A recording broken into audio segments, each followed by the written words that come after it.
கர்த்தருடைய நாமத்துக்கு ஸ்தோத்திரம். இந்த தினத்துக்கான தேவனுடைய வார்த்தையானது 86ஆம் சங்கீதத்திலே அந்த 17வது வசனத்தை நான் பார்க்கும் பொழுது, கர்த்தாவே நீர் எனக்கு துணை செய்து என்னை தேற்றுகிறதை என் பகஞ்சர் கண்டு வைக்கப்படும்படி என்று சொல்லி பார்க்கிறோம். ஜெபம். என் பகஞ்சர் கண்டு நீர் எனக்கு துணை செய்வதை, நீர் எனக்கு உதவி செய்வதை, நீர் எல்லா காரியத்திலையும் என்னை தேற்றி அரவணைப்பதை, நீர் எனக்கு ஆறுதல் செய்வதை என் பகஞ்சர் கண்டு வெக்கப்பட்டு போகத்தக்கதாக என்று சொல்லி வேதத்தில் வாசிக்கிறோம். கர்த்தர் தாமே அந்த நாட்களில் உங்கள் வாழ்க்கையில் எல்லாவற்றிலும் அவர் உங்களுக்கு துணையாக இருப்பார். அவர் உங்களுக்கு உதவி செய்வார். என வேதத்தில் வாசிக்கிறோம். சங்கீதம் 63:7 நீர் எனக்கு துணையாய் இருந்ததுனால, நீர் எனக்கு உதவியாய் இருந்ததுனால, நீர் எனக்கு பலனாய் இருந்ததுனால உமது செட்டைகளின் நிலையிலே நான் களி கூறுகிறேன் என்று சொல்லப்படுகிறது. சங்கீதம் 46:1 தேவன் ஆபத்து காலத்தில் அனுகூலமான துணையுமானவர்.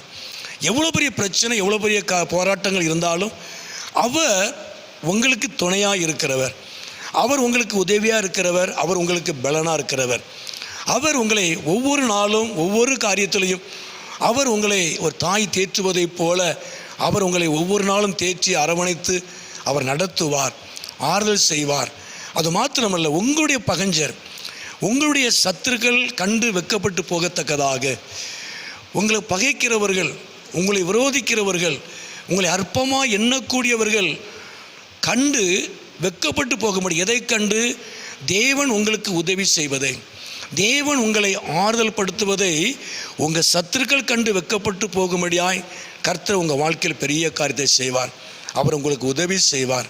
எல்லாவற்றிலும் கர்த்தர் உங்களோடு கூட இருந்து அவர் உங்களை ஆசீர்வதிப்பார், நடத்துவார், அவர் நாமத்தை மகிமைப்படுத்துவார். சத்துருக்களுக்கு முன்பாக ஒரு பந்தியை ஆயத்தப்படுத்தி என்று சொல்லி பார்க்கிறோம். உண்மையாகவே சத்துருக்கள் வெக்கப்பட்டு போகத்தக்கதாக எல்லாருடைய கண்களுக்கு மத்தியில் கர்த்தர் உங்களுக்கு உதவியாக இருப்பார், உங்களை தேற்றி அரவணைத்து நடத்துவார், அவர் நாமத்தை உங்கள் வாழ்க்கையில் மகிமைப்படுத்துவார். ஜெபம் பண்ணும். எங்களை அதிகமாக நேசிக்க நல்ல பிதாவே, அருமையான ஆண்டவர், இந்த நேரத்துக்கு ஸ்தோத்திரம். இந்த சத்தத்தை கேட்டுக்கொண்டு அருமையான இந்த பிள்ளைகளை, குடும்பங்களை கர்த்தர் ஆசீர்வதியும், நீர் மகிமைப்படும். இயேசுவின் நாமத்தில் ஜெபிக்கிறோம் நல்ல பிதாவே. ஆமேன், ஆமேன்.